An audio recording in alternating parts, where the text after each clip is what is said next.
The empirical formula calculation.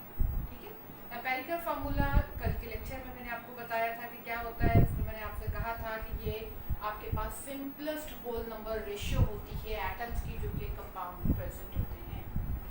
अच्छा, और मैंने कहा था कि आपको बताऊंगी कैसे एम्पेरिकल फार्मूला कैलकुलेट किया जा सकता है। तो here are some steps that can be used for the calculation of the empirical formula. The first step that we should do, that we must know the percentage composition of the element. A percentage composition या पता हो या आपको element की mass given हो, दो चीजें आपको required होती हैं। The second one is here, you have to calculate the number of moles of that element. Third, आपने जब moles calculate कर लिए तो उन moles में से least number of moles आपने calculate करने हैं, identify करने हैं, और उनसे फिर आपने डिवाइड कर देना है। जितने भी मोल्स हैं उन सबको डिवाइड कर देना है by least number of moles. And the fourth step is, अगर आपका फ्रैक्शन में आंसर आता है तो you have to multiply all these values by some suitable number so that you can get the whole number ratio. ठीक है, अब I hope so कि that you haven't understand these points. ठीक है, naturally you can't understand it without any example. I am going to discuss here example. With this example all these points will be quite clear. Okay, here in this example we are going to before discussing this example थोड़ा सा मैं आपको एक method introduce कराती हूँ जो कि normally use होता है for the calculation of the empirical formula.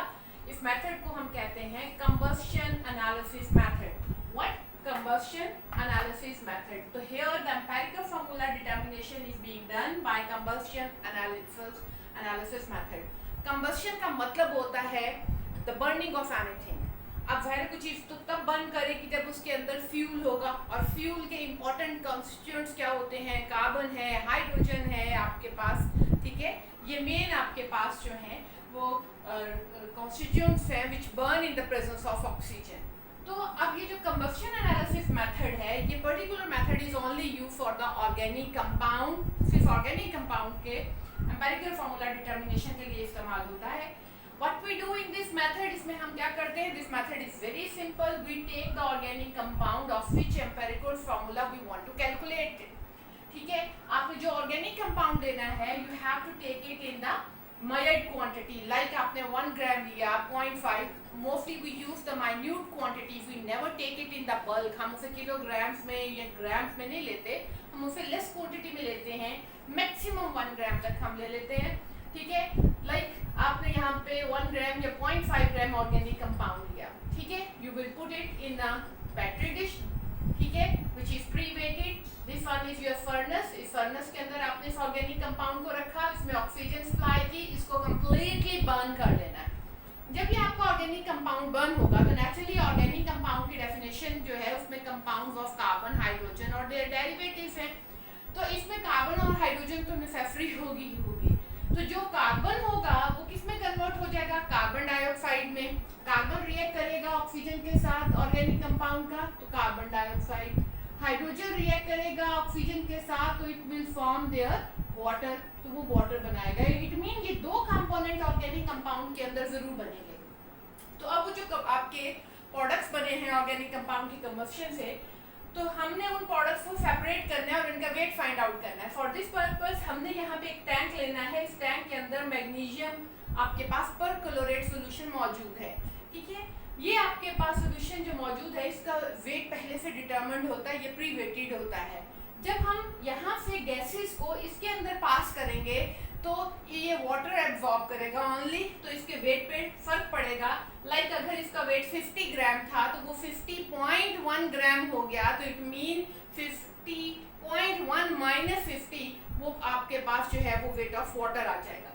In the same way आपके नेक्स्ट ये गैसेस जो हैं आपके पास, they are pass to the hair 50% potassium hydroxide solution में। अब पोटेशियम हाइड्रोक्साइड चूंकि एल्कली है और carbon dioxide acidic in nature है, so both will react together, both will dissolve with in each other.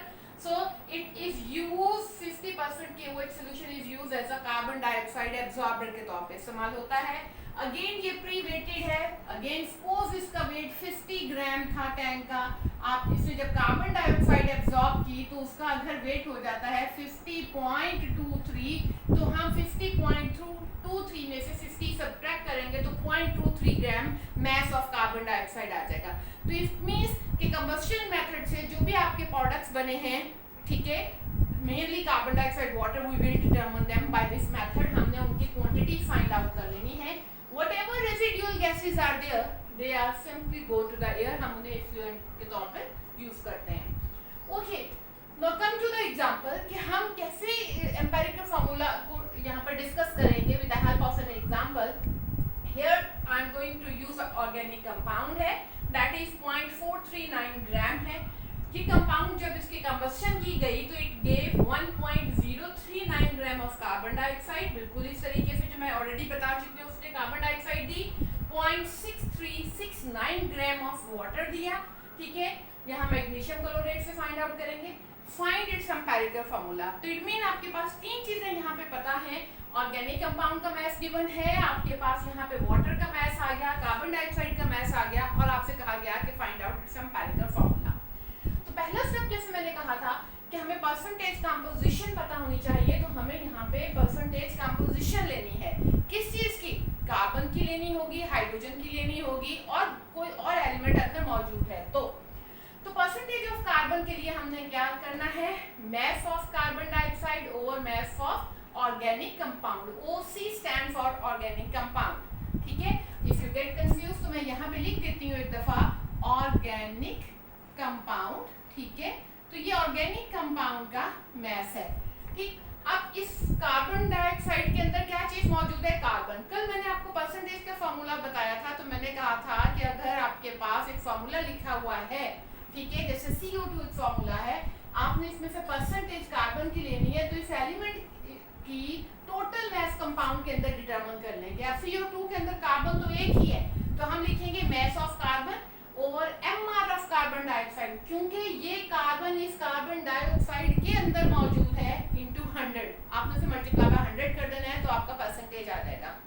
यहाँ तक आपने कल पढ़ा था परसेंटेज के लिए, लेकिन बेटा उससे पहले आपको वहां पे डायरेक्ट उसका मास गिवन होता था, आपको फॉर्मूला गिवन होता था। लेकिन यहाँ तो ये कंपाउंड पीछे से कंपाउंड से और आ रहा है। CO2 एक कंपाउंड है जो ऑर्गेनिक कंपाउंड से आ रहा है, तो उसके लिए हमने ये एक स्टेप एक्स्ट्रा ऐड किया है, राइट।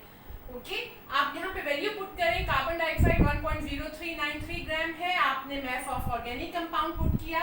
आपकी कार्बन डाइऑक्साइड में कार्बन टोटल कितनी है? 12 gram, divided by MR molar मास।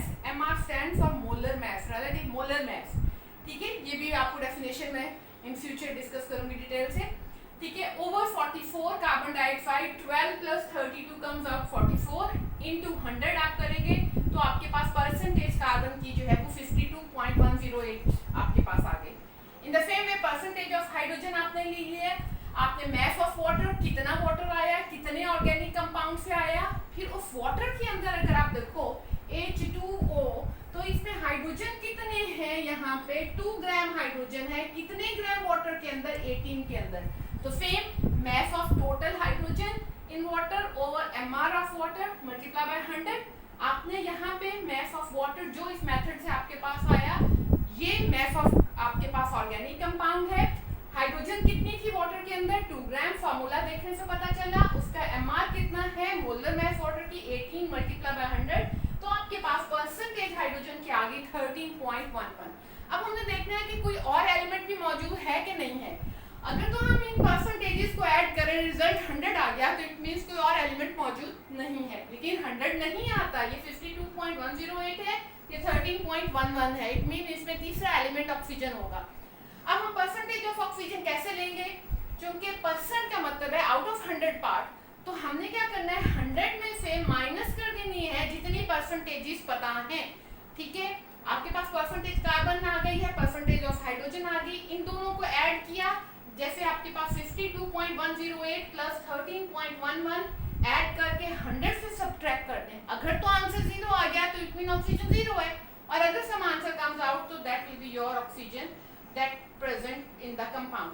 तो यहाँ पे 34.77 आ गया, तो ये आपके पास ऑक्सीजन के परसेंटेज आ गई है, राइट। तो पहला स्टेप हमने यहाँ पे परसेंटेज हमें यहाँ पे पता होनी चाहिए थी, ठीक है। परसेंटेज जब आपके पास यहाँ पे कंपोजिशन हमें पता चल गया ऑर्गेनिक कंपाउंड की, कि इसमें इतने परसेंट कार्बन, इतने परसेंट हाइड्रोजन आ गई। अब हम जाते हैं एम्पिरिकल फार्मूला कैलकुलेशन के स्टेप्स की तरफ। आपके पास यहाँ एम्पिरिकल फार्मूला में नेक्स्ट स्टेप मैंने आपसे कहा था calculate the number of moles.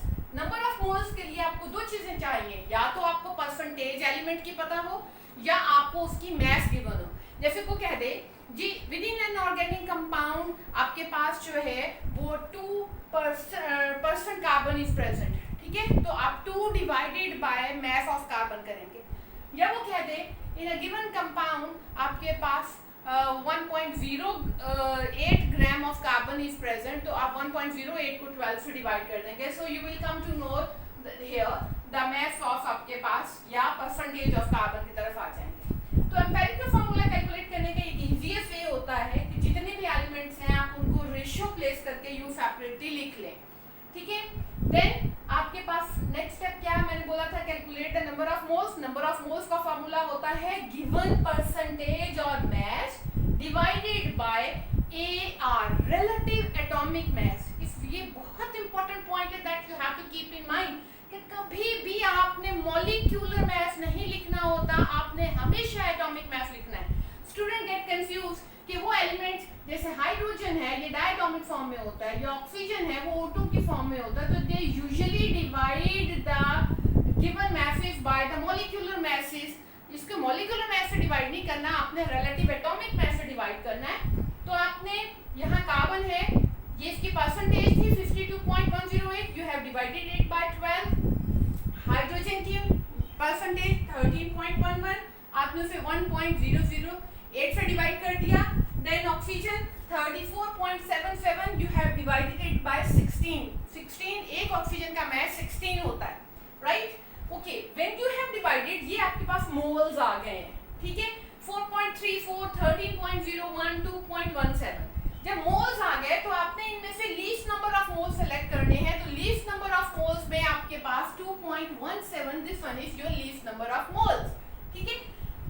I have already written it with a different color, blue color, right? 2.17 identification करनी है। करने के बाद you have to divide all the moles by the least number of moles। अब आपने 4.34 को 2.17 से divide किया, 13.0 को आपने 2.17 से 2.17 को 2.17 से डिवाइड किया। नेचुरली इसको डिवाइड किया तो आंसर 2 आया। 13.01 को किया तो आपके पास 6 और 2.17 they will get cancel, answer will be 1। तो इट मीन एम्पिरिकल फार्मूला ये बता रहा है कि टोटल कार्बन आपके कंपाउंड में 2 आए हैं, हाइड्रोजन आपके पास 6 आए हैं, ऑक्सीजन 1 आया है। और अगर मैं इसको लिखूं तो C2 हाइड्रोजन 6 ऑक्सीजन 1, ये नंबर इसके जो है वो राइट बॉटम पे लिखे जाते हैं, ठीक है। आपने जब लिख दिए और यू कैन, अच्छा 1 लिखने की जरूरत नहीं है, you can also write C2H6O। O का मतलब ये है कि अकेला आपके पास 1 oxygen is there. So this one is the simplest calculation आपके पास of the empirical formula. That's all for today, thank you.